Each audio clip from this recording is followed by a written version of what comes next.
नमस्कार दोस्तों, decode exam पर मैं शिवम आप सभी का बहुत बहुत स्वागत करता हूं। साप्ताहिक चालीसा करंट अफेयर्स वाली जो क्लास है वो आपकी काफी पेंडिंग हो गई है ना।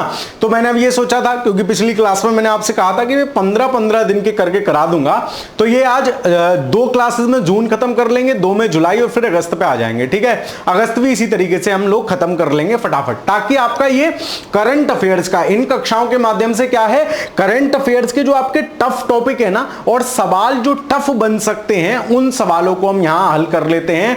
15 दिन की 40 से 50-55 घटनाएं हम लोग देख लेंगे जो महत्वपूर्ण है परीक्षा की दृष्टि से, है ना, और आपसे पेपर में पूछी जा सकती है। तो ये सीरीज अप्रैल से शुरू हुई है, मैं इसका प्लेलिस्ट जल्दी बनवा दूंगा चैनल पर, एक है ना। 1 अप्रैल से हमने ये शुरू की है। साप्ताहिक चालीसा नाम है इस कक्षा का। सप्ताह भर की 40 लगभग 40 जो महत्वपूर्ण घटनाएं होती हैं उनको प्रश्नों के माध्यम से हम हल कर लेते हैं। तो 2 बड़े फायदे, एक तो आपकी घटनाएं कवर हो जाती हैं, प्लस आपके प्रश्न भी कवर हो जाते हैं। ठीक है, चलिए, तो बहुत सारे लोगों को आप में से इंतजार है, लेकिन क्योंकि शेड्यूल इतना बिजी हो गया है, एक मेंटरशिप प्रोग्राम के चलते हुए जो पेड वाले विद्यार्थियों के लिए चल रहा है, दूसरा आपका क्रैश कोर्स भी शुरू हो चुका है। अगर आप वो नहीं देख रहे तो उसको जरूर देखिए, है ना, वो आपके लिए बहुत लाभप्रद होने वाला है। चलिए, तो आज की कक्षा जो है वो हमारी 1 से 2 जून तक का हम लोग पढ़ चुके हैं। 2 जून के बाद 3 जून से लेके 2 हफ्ते का यानी 16 जून तक का ये है। अगली कक्षा में 17 से लेके 30 जून तक का देख लेंगे 50 प्रश्न। चलिए, तो शुरुआत करते हैं कक्षा की। पहला जो महत्वपूर्ण घटना है वो घटना क्या कह रही है, वो ये कह रही है कि भारत में एफडीआई का प्रवाह कम हो गया है। हमने पिछले हफ्तों में भी इस बात की जिक्र की है।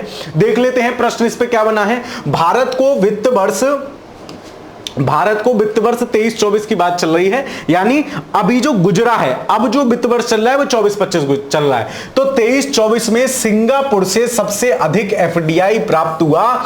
फैक्ट स्पेशल आपसे पेपर में पूछा जा सकता है, वित्त वर्ष 23-24 में भारत का सर्वाधिक एफडीआई निवेशकर्ता कौन सा देश था? आपको पता होना चाहिए, सिंगापुर।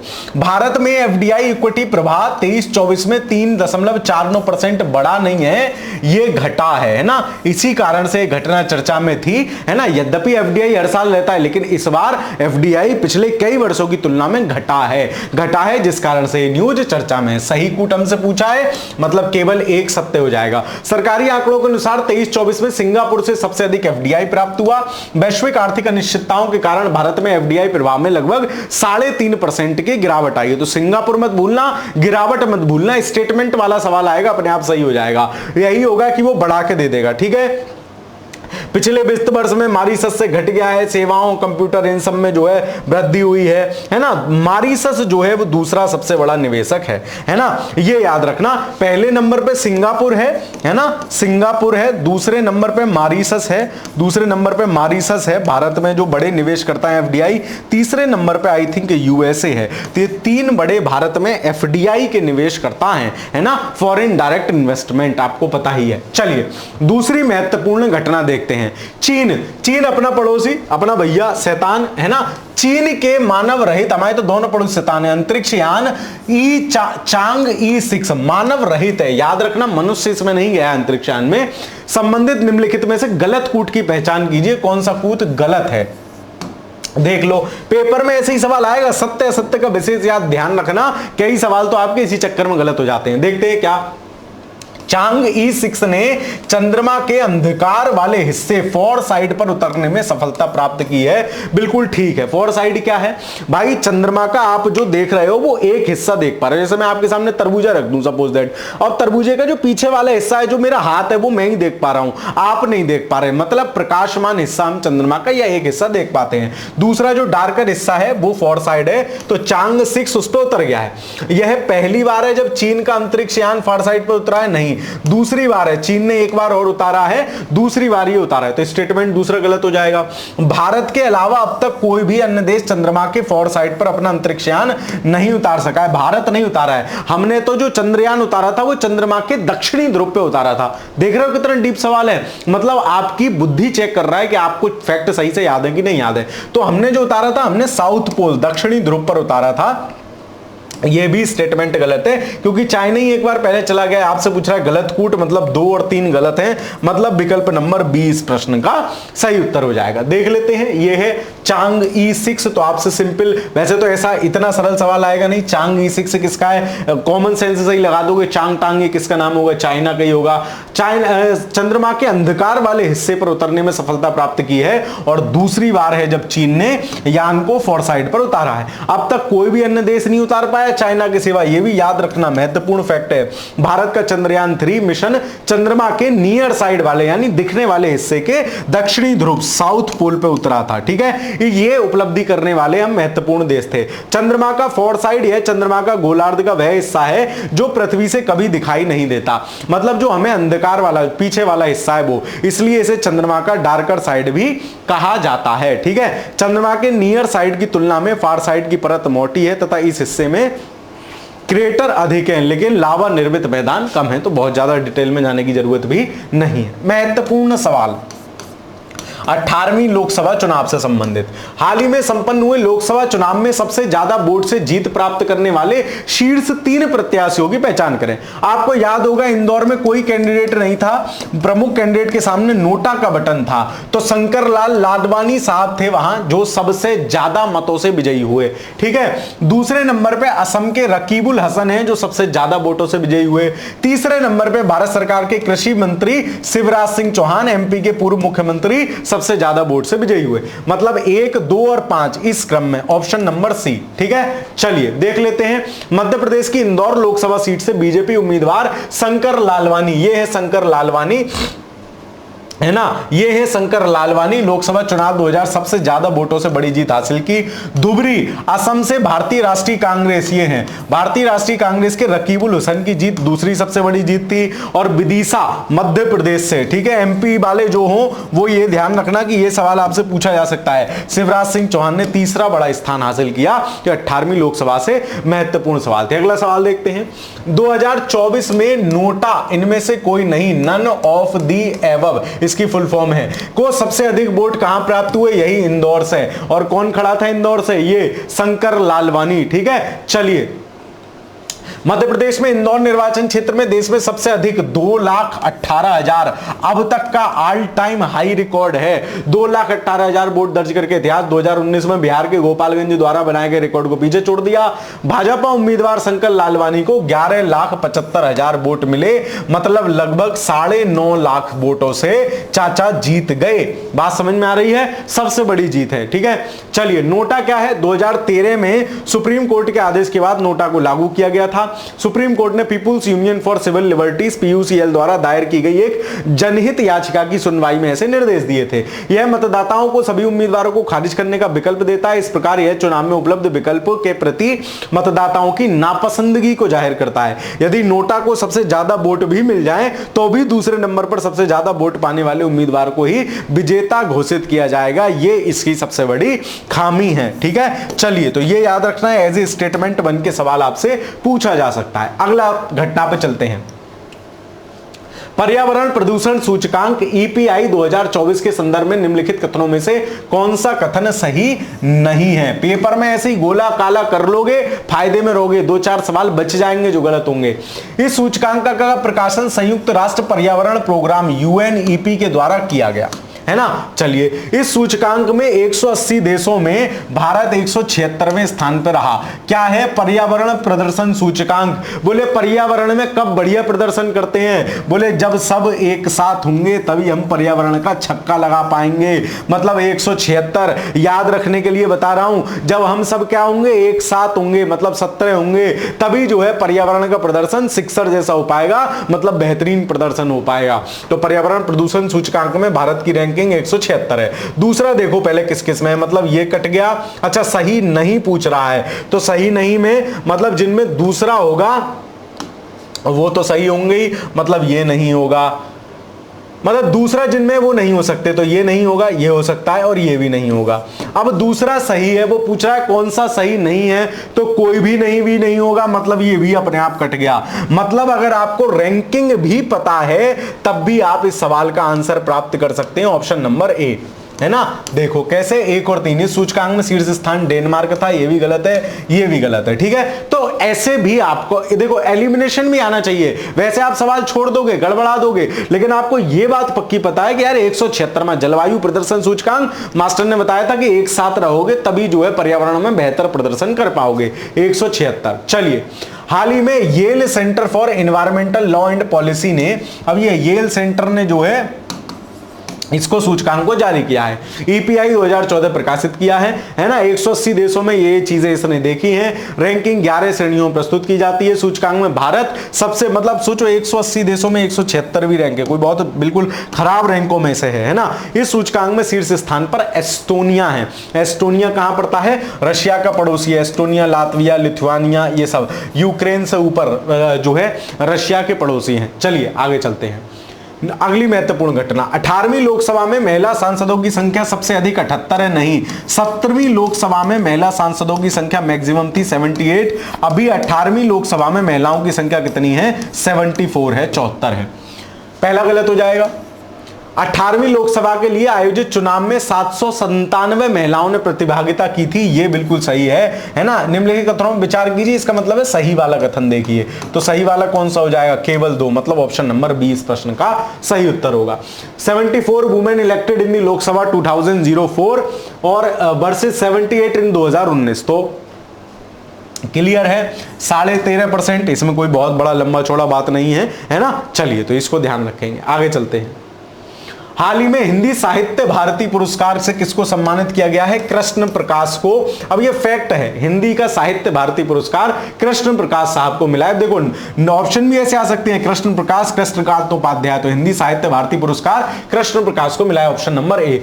मुंबई पुलिस में आतंकवाद निरोधी इकाई में फोर्स 1 के प्रमुख सुपर कॉप कृष्ण प्रकाश को प्रतिष्ठित वार्षिक हिंदी साहित्य पुरस्कार से सम्मानित किया गया है। यह पुरस्कार मुंबई में राम शाश्वत श्री राम बहुसांस्कृतिक महोत्सव के दौरान दिया गया। आपको सिर्फ नाम याद रखना, कृष्ण प्रकाश, ठीक है। चलिए, एक और रिकॉर्ड इनके नाम है।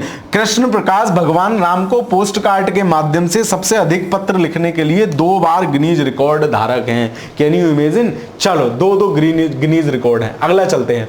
कौन सा संस्थान बच्चों में सिकिल सेल रोग के इलाज के लिए हाइड्रोक्सी यूरिया का ओरल फॉर्मुलेशन तैयार कर रहा है? सिकिल सेल एनीमिया जो होता है, सिकिल सेल रोग जो है, उसके लिए ओरल सॉल्यूशन तैयार कर रहा है। ओरल फॉर्मुलेशन मतलब जैसे घोला होता है ना, घोल किसी चीज का, वैसा। ये कौन तैयार कर रहा है? आईसीएमआर कर रहा है। इतना महत्वपूर्ण नहीं है, लेकिन फिर भी ध्यान रखोगे, है ना। ICMR, Indian council for medical research, इन्होंने जो है निविदा मांगी है कि कौन जो है इसको बना सकता है बड़ी मात्रा में, तो आपके लिए ठीक है, लेकिन कोई विशेष महत्वपूर्ण नहीं है, फिर भी ध्यान रख सकते हो, है ना। हाइड्रोक्सी यूरिया क्या है? एंट्री मेटाबोलाइट दवाओं के वर्ग में आता है। सिकिल सेल रोग दिया है, आनुवंशिक बीमारी है, इसमें लाल रक्त कोशिकाओं का जो है विकृति उत्पन्न हो जाती है। खैर, अगली महत्वपूर्ण घटना देखते हैं। पेपर में छप सकने योग्य सवाल है, निम्नलिखित कथनों में से कौन सा सही है? संयुक्त राष्ट्र सभा महासभा द्वारा 5 इसमें स्थायी सदस्य होते हैं, 5 अस्थायी सदस्य चुने जाते हैं। इस बार कौन कौन चुने गए हैं? पाकिस्तान,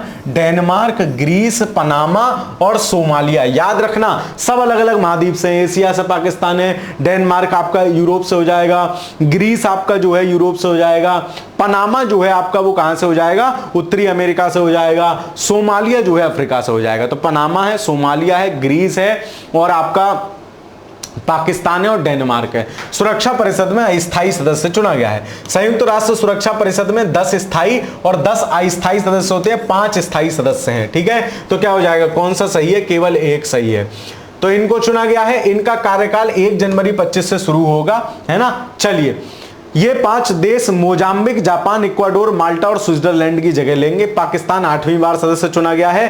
5 स्थायी सदस्य होते हैं संयुक्त राष्ट्र महासभा में और 10 अस्थायी सदस्य होते हैं, ठीक है।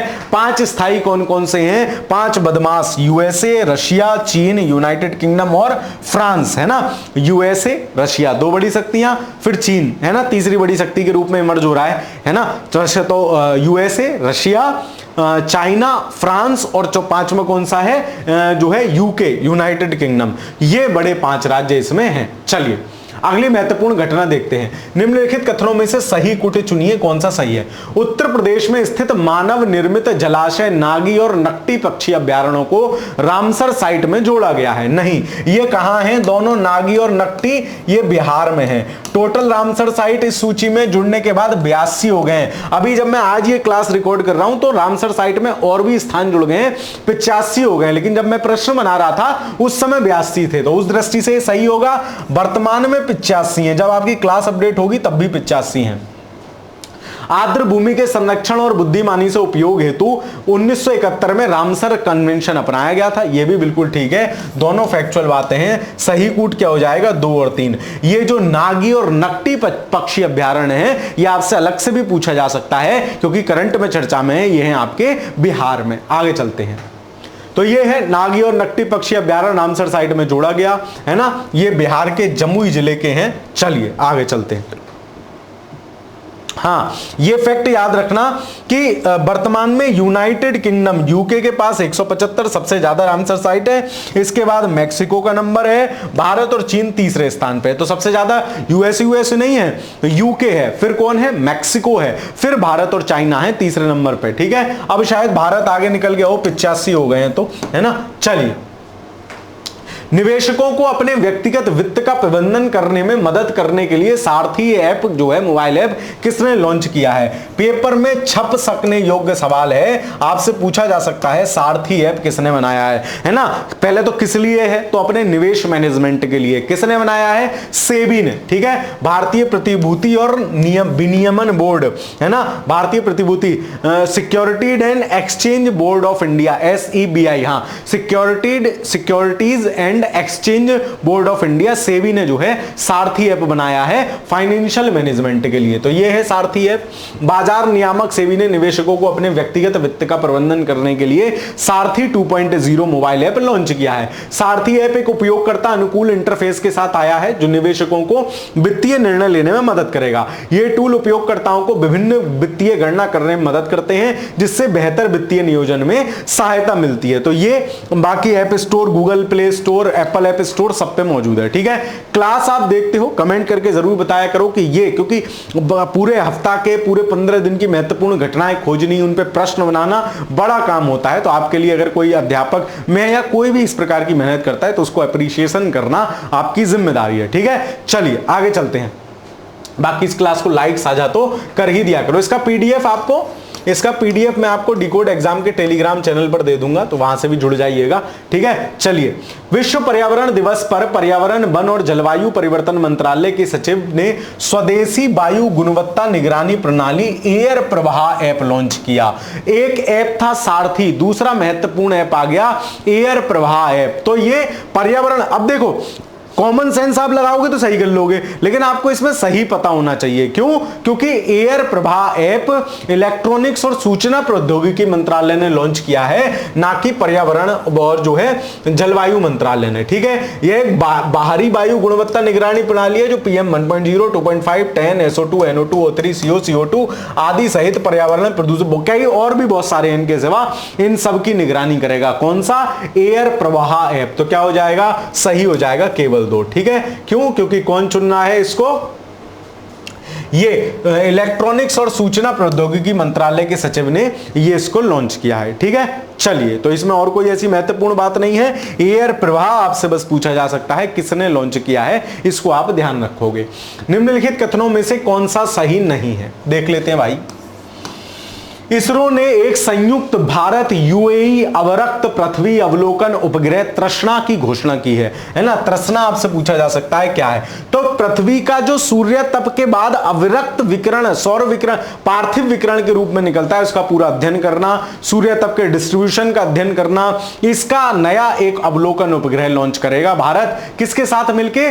फ्रांस के साथ मिलके। याद रख लेना, बोले भाई साहब फ्री में देखेंगे कितना कितना सब अब वो हो रहा है, कितनी पार्थिव एनर्जी एनर्जी जो है वो हो रही है, सूर्य तप का क्या यूज हो रहा है, फ्री में देखेंगे। भारत और फ्रांस, नाम क्या है, तृष्णा, ठीक है। तो भारत और यूएई नहीं है, तो पहला स्टेटमेंट गलत हो जाएगा।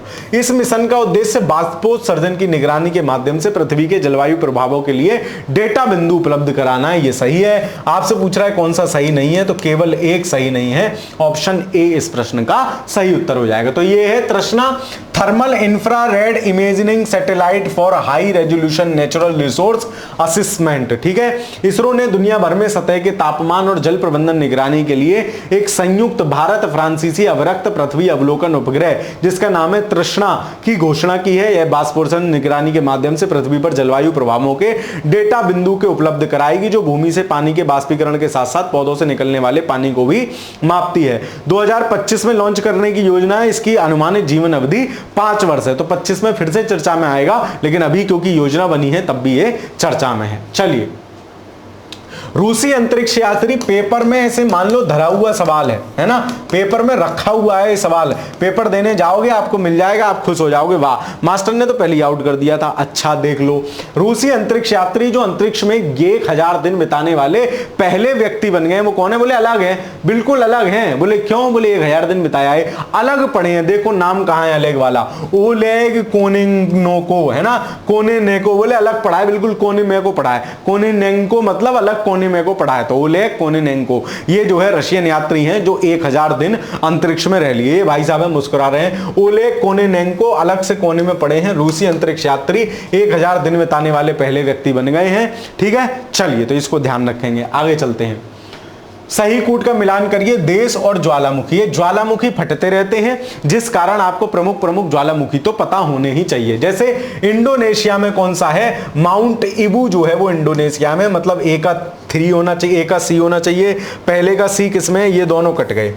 फ्यूजियामा जो है, माउंट फ्यूजियामा, ये कहां पड़ता है, या फ्यूजियामा ये जापान में पड़ता है, मतलब तीसरे का ए होना चाहिए, ए का सी तीसरे का ए, तो ऑप्शन नंबर सी सही हो जाएगा। और आइसलैंड में कौन सा है, सुंदुनु कागीगर, ठीक है, सुंदुनु कागीगर आइसलैंड में। चलिए, बाकी ये रिंग ऑफ फायर है, प्रशांत महासागर का अग्नि वलय वाला एरिया है, ये पूरा इंडोनेशिया वाला एरिया इसमें आ जाता है ना, जापान वाला एरिया इसमें आ जाता है। जापान के 4 बड़े द्वीप है, इंडोनेशिया के 4 बड़े द्वीप हैं। आपको कनेक्टिंग पूछ लेता है, जापान के हैकोडो, उत्तर से दक्षिण बता रहा हूं, होन्शु, शिकोकू और क्यूशु, 4 बड़े द्वीप है, हैकोडो, होन्शु, शिकोकू, क्यूशु। इनको याद रखना। सबसे ऊपर कौन है, हैकड़ है, बोले हैकड़ हूं मैं, सबसे ऊपर हूं, हैकोडो। फिर होन्शु मतलब अपनी बिरादरी वाला रखा है उसने, हैकोडो तू मेरे संग आ जा, होन्शु। फिर शिकोकू, फिर लास्ट में क्यूशु, बोले तू लास्ट में क्यों है भाई। ऐसे इंडोनेशिया के हैं, सुमात्रा, जावा, बाली, लोम्बेक, ठीक है। चलिए, तो ये थोड़े से याद रखना आप। हाल ही में इंडोनेशिया के इबू ज्वालामुखी 2 बार फटा और गर्म लावा निकला।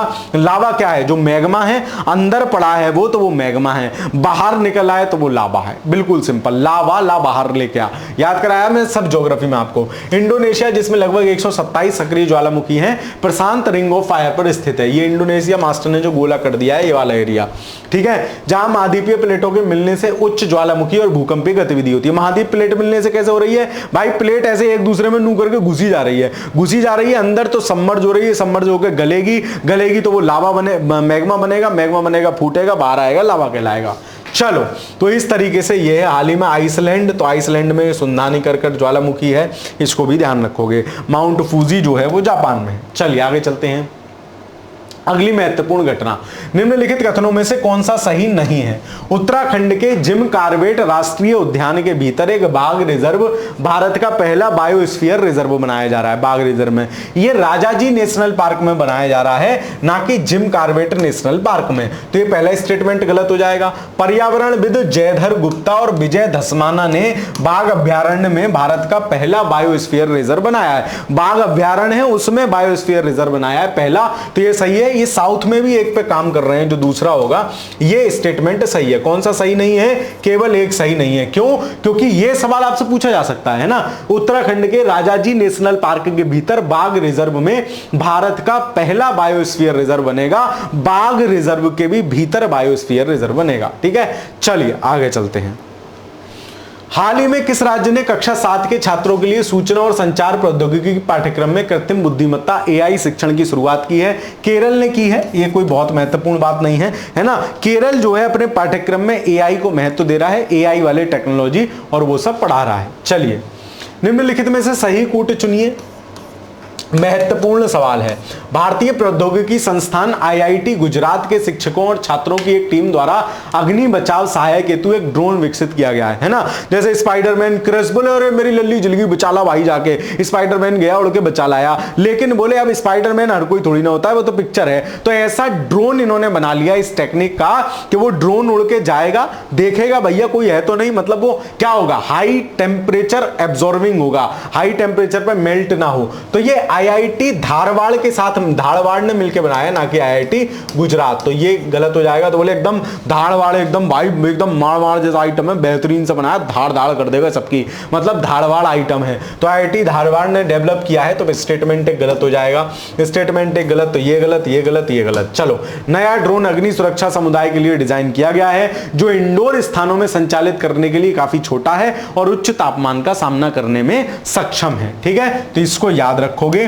केवल 2 सत्य है, आपसे यही पूछा है कौन सा सत्य है। तो एकदम धारवाड़, एकदम धारवाड़ को कनेक्ट कर लो, जो आप आम भाषा में बोलते हो, है ना, अलंकारों से शोभित करते हो, मैं बोल नहीं सकता ना। तो एकदम ऐसा धारवाड़ आइटम बनाया है कि एकदम मजेदार। ठीक है, चलो, तो इसको ध्यान रख लेना। आगे चलते हैं। तो ये है भारतीय प्रौद्योगिकी संस्थान आईआईटी धारवाड़ के शिक्षकों और छात्रों ने बनाया है ना। ये जो है छोटा ड्रोन है, ये देख पा रहे हो आप, ये घुस जाएगा जहां भी आग वाग लगी होगी, देख लेगा भैया कोई और ज्यादा फंसा फंसाया हो। तो काफी जो है मल्टीपर्पज है। मान लो रेलवे की कोई दुर्घटना हो जाए, भगवान न करे ऐसा हो, किसी भी प्रकार की कोई दुर्घटना हो जाए, उसमें हेल्पफुल है। ऐसा ही नहीं केवल अग्नि में, लेकिन अग्नि रेजिस्टेंस है, तो इसलिए इसका यह भी महत्वपूर्ण बात है। अगली महत्वपूर्ण घटना देखते हैं। निम्नलिखित कथनों में से कौन सा सही नहीं है? विश्व पर्यावरण दिवस के अवसर पर पर्यावरण, वन और जलवायु परिवर्तन मंत्रालय द्वारा एक पेड़ मां के नाम सवाल पूछा जाएगा अभियान की शुभारंभ किया। यह पर्यावरण मंत्रालय नहीं कर रहा है, यह प्रधानमंत्री जी द्वारा किया गया है, एक पेड़ मां के नाम। तो स्टेटमेंट एक गलत हो जाएगा। क्यों? क्योंकि पीएम के द्वारा किया गया। नई दिल्ली के बुद्ध जयंती पार्क में पीपल का पेड़ लगाकर इस अभियान की शुरुआत की गई। तो प्रधानमंत्री नरेंद्र मोदी जी ने पीपल का पेड़ लगाया इसके लिए और इस अभियान की शुरुआत की है। ठीक है, तो ये फैक्ट बिल्कुल सही है ना। दूसरा फैक्ट बिल्कुल सही है। वर्ष 2024 के लिए विश्व पर्यावरण दिवस का विषय की थीम क्या है? पर्यावरण दिवस 5 जून। मरुस्थलीकरण और सूखे से निपटने की क्षमता, भूमि पुनरुद्धार, मरुस्थलीकरण और सूखे से निपटने के लिए भूमि की चिंता करना। तो ये महत्वपूर्ण है। थीम भी आपसे अलग से पूछी जा सकती है और एक पेड़ मां के नाम अभियान की भी शुरुआत हुई है। किसने की, कब की, ये दोनों बातें आपसे पूछी जा सकती हैं। और कहां से की? नई दिल्ली के बुद्ध जयंती पार्क में पीपल का पेड़ लगा के की। फैक्टों से भरा पूर्ण सवाल है।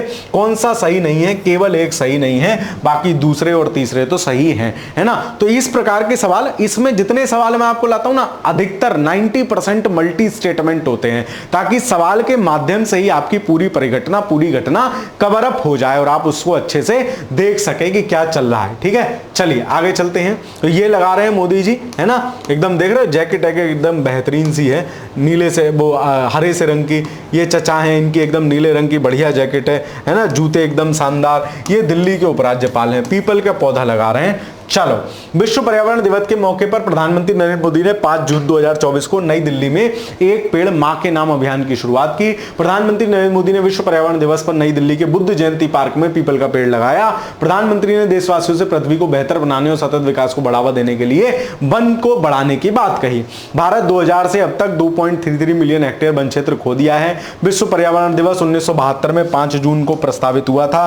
पहला 1973 को मनाया गया था। 2024 की थीम है भूमि पुनर्स्थापन, मरुस्थलीकरण और सूखे से निपटने की क्षमता। चलिए अगली महत्वपूर्ण घटना देखते हैं। यह भी सवाल पेपर में छप सकता है। लिंग संवेदनशीलता और आंतरिक शिकायतों की समिति का पुनर्गठन सुप्रीम कोर्ट द्वारा किया गया है ना। अभी आपको पता ही है, देश में शर्मसार करने वाली ये घटना घटी है, कोलकाता वाली, है ना। खैर, अब जो भी है, ईश्वर की जो मतलब अब इच्छा भी कहने में इसको जो है कभी कभी खराब सा लगता है, लेकिन अब जो है वो है। लिंग संवेदनशीलता और आंतरिक शिकायतों पर समिति का पुनर्गठन सुप्रीम कोर्ट द्वारा किया गया है, बिल्कुल ठीक है। 5 सदस्यीय समिति की अध्यक्षता सुप्रीम कोर्ट के मुख्य न्यायाधीश नहीं कर रहे हैं, सुप्रीम कोर्ट में एक महिला जज हैं जिनका नाम है हेमा कोहली, वो इसकी हेड है ना, वो इसको चेयर कर रही हैं, क्योंकि महिलाओं की जो है कार्यस्थल पर जो है समस्याएं और इन सब के लिए समिति बनी है, तो बेहतर है कि उसको कोई लेडीज ही चेयर करे ताकि वो उनकी समस्याओं को बेहतर तरीके से समझ सकती है। दूसरा स्टेटमेंट सही हो जाएगा, हमसे सही पूछा है, जिन में दूसरा है उसको काट दो, तो अपने आप आंसर मिल गया आपको 1 और 3। तीसरा पढ़ने की भी जरूरत नहीं है, लेकिन फिर भी देख लेते हैं। इस समिति का पुनर्गठन सर्वोच्च न्यायालय विनियमन 2013 द्वारा प्रदत्त शक्तियों का उपयोग करते हुए किया जा रहा है। चलिए आगे चलते हैं। तो ये हैं justice Hema Kohli. Supreme court constitutes gender sensitization and internal complaint committee with justice Hema Kohli. तो हेमा कोहली है ना एज चेयरपर्सन, ये हेमा कोहली जी हैं। लिंग संवेदनशीलता और आंतरिक शिकायतों पर समिति का गठन सुप्रीम कोर्ट ने किया है। 12 सदस्यीय समिति की अध्यक्षता सुप्रीम कोर्ट के न्यायाधीश हेमा कोहली कर रहे हैं। तो दोनों गलत है, इसमें 5 सदस्यीय भी नहीं है, 12 सदस्यीय समिति है। ठीक है, चलिए आगे चलते हैं। महत्वपूर्ण सवाल है, केंद्रीय शिक्षा मंत्रालय ने, स्कूल शिक्षा विभाग ने, केंद्रीय शिक्षा मंत्रालय का कौन सा स्कूल शिक्षा विभाग है, शिक्षा मंत्रालय के अंतर्गत भी विभिन्न विभाग हैं, डिजिटल लाइब्रेरी प्लेटफॉर्म राष्ट्रीय ई पुस्तकालय के लिए एक संस्थागत ढांचा बनाने हेतु किसके साथ समझौता ज्ञापन पर हस्ताक्षर किए हैं? किसके साथ किए हैं? National book trust NBT. मतलब डिजिटल लाइब्रेरी, ई लाइब्रेरी बन रही है ताकि सारी किताबों का एक्सेस आप वहां से आसानी से कर सकें, है ना। तो ये इसके साथ मिलके है। पढ़ने से बड़ा कोई आनंद नहीं और ज्ञान से बड़ी कोई ताकत नहीं, इसका ध्येय वाक्य है। केंद्रीय शिक्षा मंत्रालय के स्कूल शिक्षा विभाग ने डिजिटल लाइब्रेरी प्लेटफॉर्म राष्ट्रीय ई पुस्तकालय के लिए एक संस्थागत ढांचा बनाने हेतु, मतलब अवसंरचनात्मक उसके विकास के लिए 3 जून 2024 को नई दिल्ली में एनबीटी के साथ एक समझौता ज्ञापन पर हस्ताक्षर किए हैं। तो आप ये याद रखना। चलिए, वित्त वर्ष 2001, इसमें जो महत्वपूर्ण बात है, एनईपी 2020 के अनुसार 4 आयु वर्गों में समर्पित किया जाएगा। 3 से 8, मतलब जो शुरुआत वाला जो बच्चा होता है, फिर 8 से 11, है ना, फिर 11 से 14, फिर 14 से 18। तो इस आयु वर्ग के पाठकों के लिए जो है कैटेगराइजेशन होगा। वित्त वर्ष 23-24 में अमेरिका और यूएई के बाद कौन सा देश विश्व में भारत का तीसरा बड़ा निर्यात गंतव्य बन गया है? मतलब हम सबसे ज्यादा जो भेज रहे हैं, भारत से सबसे ज्यादा जो निर्यात कर रहे हैं, इसीलिए मैंने एरो इधर लगाया है ना। तो सबसे पहले नंबर पे कर रहे हैं यूएसए को, दूसरे नंबर पे करते हैं यूएई को, तीसरे नंबर पे आ गया है नीदरलैंड। ठीक है, यूरोपियन कंट्री है नीदरलैंड। इसी तरीके से पहला जो सवाल था, सबसे ज्यादा एफडीआई कहां से प्राप्त हो रहा है? सर सबसे ज्यादा एफडीआई सिंगापुर से प्राप्त हो रहा था, दूसरे नंबर पर मॉरिशस था, तीसरे नंबर पर यूएसए था। निर्यात सबसे ज्यादा वस्तुओं को कैसे कर रहे हैं? पहले नंबर पर अमेरिका को कर रहे हैं, दूसरे नंबर पर यूएई को कर रहे हैं और तीसरे नंबर पर नीदरलैंड आ गया है। ऑप्शन नंबर सी इस प्रश्न का सही उत्तर हो जाएगा। Netherland becomes India third largest export destination in FY23 after US and UAE. तो यही कहानी ये है ना। चलिए, तो इसमें पूरी डिटेल लिखी हुई है, कितना क्या कैसे, लेकिन बस आपको याद रखना, ये महत्वपूर्ण है भाई साहब। पेपर में छपेगा, किसी ना किसी स्वरूप में जरूर छपेगा सवाल, है ना। दीदी और भैया फंस गए, मां सुनीता विलियम्स और वो। खैर, बोइंग स्काईलाइनर से संबंधित निम्नलिखित कथनों में सही कूट का चयन कीजिए। इससे संबंधित अगली क्लासों में भी मैं आपके लिए सवाल लाऊंगा। बोइंग स्टार लाइनर एक अभिनव बेल्टलेस और फिर से उपयोग में लाए जाने वाला स्पेस कैप्सूल है। आप लोगों को पता है, अगर थोड़ा बहुत भी न्यूज पढ़ रहे होंगे तो आपको चर्चा में पता होगा। सुनीता विलियम और बुच बिलमेर बोइंग, बुच बिलमोर, ये 2 लोग गए हैं बोइंग स्टार लाइनर में अंतरिक्ष में जाने वाले पहले व्यक्ति हैं, ये ठीक है। इसे 10 मिशनों को पूरा करने के लिए बनाया गया है और प्रत्येक 6 महीने में इसे लॉन्च किया जा सकता है, ये भी सही है। ठीक है, तो बोइंग स्टार लाइनर कैप्सूल है जो गया है, मतलब सभी सही हैं और इसमें कोई दिक्कत आ गई तो ये वहीं फंस गए हैं। ये है Boeing star liner. Boeing star liner ने नासा के क्रू को अंतरराष्ट्रीय अंतरिक्ष स्टेशन ISS पर सफलतापूर्वक पहुंचा दिया है। स्टार लाइनर एक अभिनव बेल्टलेस और फिर से उपयोग में आने जाने वाला स्पेस कैप्सूल है। ये तमाम चीजें इसमें बातें हैं। चलिए, निम्नलिखित कथनों में सही कूट को चुनिए, कौन सा कथन सही है? भारत, संयुक्त राज्य अमेरिका, ये पेपर में पूछा जा सकता है। कंट्री ध्यान रखना, एक बायोफार्मास्यूटिकल गठबंधन बनाया है। बायोफार्मास्यूटिकल क्या है कि फार्मा में एक दूसरे की हेल्प करें, एक दूसरे की चीजें पता हो कि भाई ये ऐसे हो रहा है, ये ऐसे हो रहा है, इन सब के लिए तो भारत, संयुक्त राज्य अमेरिका, दक्षिण कोरिया, जापान और यूरोपीय संघ कौन कौन है? भारत है, यूएसए है, दक्षिण कोरिया है, जापान है और यूरोपियन यूनियन है। मतलब यूरोपियन यूनियन बड़ा हो गया, काफी बड़ा। जापान टेक्नोलॉजी में हेड है, यूएसए है, भारत है और एक दक्षिण कोरिया, याद रख लेना, है ना। इन सब ने मिलके जो है एक वैश्विक फार्मास्यूटिकल गठबंधन बनाया है। स्टेटमेंट एक सही है, सही हमसे पूछा है। गठबंधन की पहली बैठक दुनिया की सबसे बड़ी फार्मास्यूटिकल प्रदर्शनी बायो अंतरराष्ट्रीय सम्मेलन 2024 के दौरान लंदन में आयोजित की गई। नहीं, सेंटियागो में पहली मीटिंग हुई है स्पेन के, ये है, ठीक है। चलिए, कोविड-19 के कारण जो दिक्कतें आई थी उनको सबको पहली बैठक सैन डिएगो में बायो इंटरनेशनल कन्वेंशन 2024। तो दो सवाल यहां कवर हो रहे हैं। बायो इंटरनेशनल कन्वेंशन कहा हुआ? सैंटियागो स्पेन में, और ये वहीं इसकी जो है पहली बैठक हुई है। कौन कौन से हैं? तो वैश्विक फार्मास्यूटिकल, आपसे पूछा जा सकता है इस गठबंधन में कौन कौन है, तो यूएसए है बड़ा, फिर जापान की टेक्नोलॉजी बढ़िया है तो जापान है, दक्षिण कोरिया है, यूरोपियन यूनियन है ना, और भारत है। 5 देश हैं इसमें। चलिए, अगली महत्वपूर्ण घटना खबरों में रहा मोंगला बंदरगाह, पूछा जाएगा परीक्षा में। 2 बड़े बंदरगाह जिनका संचालन भारत पहले से कर रहा है, याद रखना। ईरान का, आप सब लोगों को पता है कौन सा? चाबहार। बार बार बोल रहा हूं, मतलब कैसे भी करके पेपर में सवाल फंसेगा, है ना भाई। इतना तो हम कॉमन सेंस लगाते हैं ना, पेपर में सवाल कहां से आएगा, कई बार चर्चा में। दूसरा, हम जो एक बंदरगाह चला रहे हैं वो है म्यांमार का, कौन सा? Sittwe port. तीसरा जो हम पोर्ट चलाने की बात कर रहे थे, लेकिन अब तो मामला खराब हो ही गया, बांग्लादेश का कौन सा? मोंगला पोर्ट, ठीक है। और बांग्लादेश के विषय में अन्य फैक्ट, भारत का सबसे बड़ा सीमा साझेदार है ना, और इसकी सीमा कुल 5 राज्यों से लगती है। कौन कौन से 5 राज्य हैं? सबसे ऊपर पश्चिम बंगाल, फिर इधर असम, अरुणाचल, नहीं, पश्चिम बंगाल सिक्किम से नहीं लगेगा, असम है, त्रिपुरा, मिजोरम और एक और है। 5 जो है राज्य इससे सीमा साझा करते हैं। चलिए आगे चलते हैं। ये है मोंगला पोर्ट, है ना, ये है मोंगला पोर्ट। भारत बांग्लादेश ने संयुक्त रूप से विकास परियोजनाओं का उद्घाटन किया। मोंगला बंदरगाह के लिए बातचीत चल रही है। इससे पहले ईरान का चाबहार और म्यांमार का सितवे बंदरगाह ऑपरेशनल है, उस पर काम चल रहा है, ठीक है। चलिए आगे चलते हैं। निम्नलिखित में से सही कूट चुनिए। फिर बढ़िया सवाल। संयुक्त राष्ट्र ने 2025 को क्वांटम विज्ञान और प्रौद्योगिकी के लिए अंतरराष्ट्रीय वर्ष घोषित किया है। बिल्कुल सही बात है। यह घोषणा मई 2023 में ऑस्ट्रेलिया के प्रस्ताव पर की गई थी। नहीं, यह प्रस्ताव किसने दिया? मैक्सिको ने यह प्रस्ताव दिया था। मैक्सिको के प्रस्ताव पर यह जो है क्वांटम विज्ञान और प्रौद्योगिकी अंतरराष्ट्रीय वर्ष मना है। सही कौन सा हो जाएगा? केवल एक, ठीक है। चलिए, तो मैक्सिको ने इसका प्रस्ताव रखा है। आगे चलते हैं। 2025 को, इससे पहले ही हम जो है सहकारिता का अंतरराष्ट्रीय वर्ष ये घोषित कर चुका है यूएन, और क्वांटम विज्ञान और प्रौद्योगिकी का वर्ष भी घोषित कर दिया। 2 वर्ष हो गए, ठीक है। चलिए, 2024 अंतरराष्ट्रीय कैमिलेट्स के रूप में मनाया जा रहा है, 2025 इसके रूप में मनाया जा रहा है, तो इसको याद रखोगे। आगे चलते हैं। ग्लोबल पीस इंडेक्स, जीपीआई, है ना, से संबंधित कौन सा कथन सही है? ग्लोबल पीस इंडेक्स 2024 यूएन नहीं जारी करेगा, है ना, प्रकाशित किया जाता है, गलत है। इस इंडेक्स 163 देशों में भारत एक साथ जो है 116वें स्थान पे है। तो ग्लोबल पीस इंडेक्स है। बोले ग्लोबल पीस कब होगी? बोले जब एक एक आदमी क्या कर लेगा? 16 को कर लो सुलह, एक एक आदमी सुलह कर लेगा तो क्या हो जाएगी? ग्लोबल पीस इस्टेब्लिश हो जाएगी। तो याद रखना, ग्लोबल पीस इंडेक्स में भारत का स्थान कितना है? 116 नंबर है। आयरलैंड को 30 स्थान प्राप्त हुआ है। तो दूसरा तो सही है। आज से पूछा है कौन से कथन सही है, तो जिनमें दूसरा हो, है ना।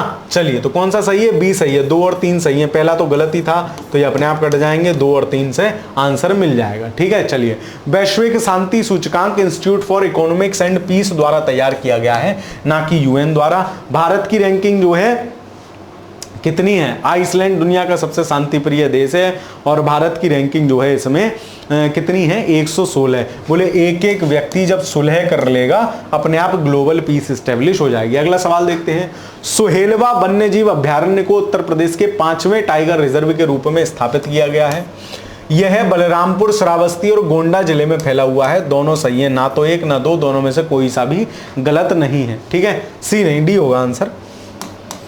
सुहेलवा वन्यजीव अभ्यारण्य उत्तर प्रदेश का 5वां टाइगर रिजर्व होगा। इससे पहले 4 टाइगर रिजर्व और हैं, है ना। यह बलरामपुर, श्रावस्ती और गोंडा जिले में फैला हुआ होगा। तो ये जिले याद रखना, बलरामपुर, श्रावस्ती, गोंडा, उत्तर प्रदेश विशेष भी है और वैसे भी। तो सोहेलवा वन्य जीव अभ्यारण्य जो है 5वां जो है टाइगर रिजर्व, वन्य जीव अभ्यारण्य टाइगर रिजर्व होगा। ठीक है, चलिए आगे चलते हैं।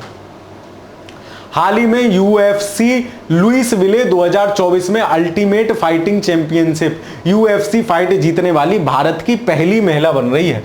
पहली भारतीय महिला, अब तक यहां कोई पहुंच ही नहीं पाया ये इस प्रकार वाली फाइट में। ये है पूजा तोमर, सरधना के आसपास की है, मेरठ के आसपास सरधना पड़ता है, वहां के आसपास की है पूजा तोमर। ये दीदी है पूजा तोमर, यूएफसी में भारत की बेटी का जलवा। ठीक है, ये कुंफा वाली फाइटिंग होती है, धुनाए वाली, उसमें ये कूट दिया इसने दीदी ने। तो पूजा तोमर ने ब्राजील की रेयान डास सेंटोस को हराकर यूएफसी लुइसविले 2024 में अल्टीमेट फाइटिंग चैंपियनशिप में फाइट जीतने वाली पहली भारतीय महिला बनकर इतिहास जल दिया है। तो यूएफसी में याद रखना ये पूजा तोमर हैं। ठीक है, तोमर साहब हैं पूजा तोमर, तो इनको याद रख लेना। एक वो पूजा दीदी थी, पूजा खेड़कर, जिसने जो है पूरा इतिहास रच दिया, ये भी पूजा दीदी है, लेकिन इनमें और इनमें जमीन आसमान का अंतर है। आगे चलते हैं। निम्नलिखित में से कौन सा देश 2025 में पुरुषों का जूनियर हॉकी विश्व कप होना है हॉकी का, जिसकी मेजबानी कौन कर रहा है? आपका प्यारा भारत जिसकी मेजबानी कर रहा है। वर्ष 2025 में पुरुषों के जूनियर हॉकी विश्व कप की मेजबानी भारत करेगा। टूर्नामेंट का आयोजन दिसंबर में किया जाएगा। इसका पिछला संस्करण 2023 में मलेशिया के कुआलालंपुर में हुआ था। द्विवार्षिक है ना। 2021-2023 में जो है स्पेन और भारत क्रमशः दूसरे तीसरे नंबर पर रहे। पहली बार 24 टीमें शामिल होंगी। भारत ने 13, 16, 21 वाले की मेजबानी की है और 2016 वाला संस्करण भारत ने जीता था। तो जूनियर हॉकी चैंपियनशिप का जो है कौन वो करेगा? वो भारत करने वाला है। अगली महत्वपूर्ण घटना देखते हैं। ग्लोबल जेंडर गैप सूचकांक 2024 united nation development programme UNDP द्वारा प्रकाशित किया जाता है। गलत है। ये दो चीजें याद रख लो किसी भी सूचकांक की, कौन प्रकाशित कर रहा है और कितना नंबर है। नंबर सारे याद करा दूंगा जितने पढ़ाऊंगा, तो टेंशन नहीं लेनी नंबरों की। अभी तो क्रैश कोर्स जो चल रहा है ना आपका, बाद में इन्होंने क्या किया है, कुछ मेरी सारी करंट अफेयर्स की क्लास लगा दी है आपकी, तो करंट अफेयर्स को आपको बिल्कुल चिंता नहीं करनी है, वो सब मैं कवर करा लूंगा। ठीक है, चलिए। भारत ने सूचकांक में 2 पायदान खिसककर 129वां अंक प्राप्त किया है। किसमें? ग्लोबल जेंडर गैप में। तो बोले जेंडर गैप कितना है? बोले 3 का है। कैसे याद करोगे? बोले 12 - 9 बराबर 3 का जेंडर गैप है ना। 3 बजावे बीन, मतलब 3 का जेंडर गैप है। कैसे भी करके ध्यान रख लेना। तो 3 का जेंडर गैप याद रहेगा ना, तो आपको 129 में 12 - 9 3 अपने आप दिख जाएगा। ठीक है, चलिए। तो 129वीं रैंक प्राप्त की है ग्लोबल जेंडर में। सही पूछा है, केवल 2 हो जाएगा। भारत विश्व आर्थिक मंच WEF वर्ल्ड इकोनॉमिक फोरम, तो महत्वपूर्ण संस्था है, ये जारी कर रही है ग्लोबल जेंडर गैप इंडेक्स, और जिसमें भारत की रैंक कितनी है? 129 है। आइसलैंड ने अपना स्थान बरकरार रखा है। ठीक है, चलिए। तो ये बहुत सारी चीजें इसमें हैं। और अंतिम स्थान पर कौन सा है? सूडान। तो ऑन इंडिया 2 स्टेप्स बैक, 2 स्थान पीछे चला गया है। On India the global gender gap index कितना हो गया? 129। ठीक है, चलिए। निम्नलिखित में से सही कोड चुनिए। भारत अपना स्वयं का गहरे समुद्र मिशन शुरू करने वाला पहला देश बन गया है। बताओ, क्या कॉमन सेंस लगाओ। गहरे समुद्र में हम लोग टेक्नोलॉजी में पीछे हैं ना, लेकिन और बहुत सारे देश गहरे समुद्र में खोजबीन कर रहे हैं, तो ये गलत हो जाएगा। राष्ट्रीय महासागर प्रौद्योगिकी संस्थान ने मत्स्ययान 6000 विकसित किया है, जो समुद्र में 6000 मीटर की गहराई तक जा सकता है। तो ये पनडुब्बी टाइप से है। 6000 मीटर गहराई समझ रहे हो समुद्र में? 6 किलोमीटर नीचे चले जाएंगे चाचा, गेंद ऐसे करके डुबिया से ही, है ना। तो ये जो है डेवलप किया है राष्ट्रीय महासागर प्रौद्योगिकी संस्थान ने, national institute of ocean technology ने ये डेवलप किया है। नाम क्या है? मत्स्ययान 6000। ठीक है, 6000। तो ये है मत्स्य 6000 इसका नाम है। समुद्रयान मत्स्य 6000, national institute of ocean technology, है ना, गवर्नमेंट ऑफ इंडिया। तो भारत ने अपना स्वयं का गहरे समुद्र में मिशन शुरू करने वाला 6ठा बड़ा देश होगा। 5 देश इससे पहले और हैं, है ना। इसका उद्देश्य महासागर विज्ञान के नए पहलुओं की खोज करना है। तो नाम आप याद रखना है इसका, मत्स्ययान 6000 क्या है ना। आपको दे देगा एक पनडुब्बी है, एक जो है डीप ओशन मिशन है, तो इस तरीके के ऑप्शन देगा, तो आपको पता होना चाहिए डीप ओशन मिशन है। मिशन के पहले चरण सितंबर 2024 तक पूरे होने की संभावना है। इसके बाद इसके परीक्षण 2026 तक किए जाएंगे। चलिए, निम्नलिखित कथनों में से कौन सा सही नहीं है?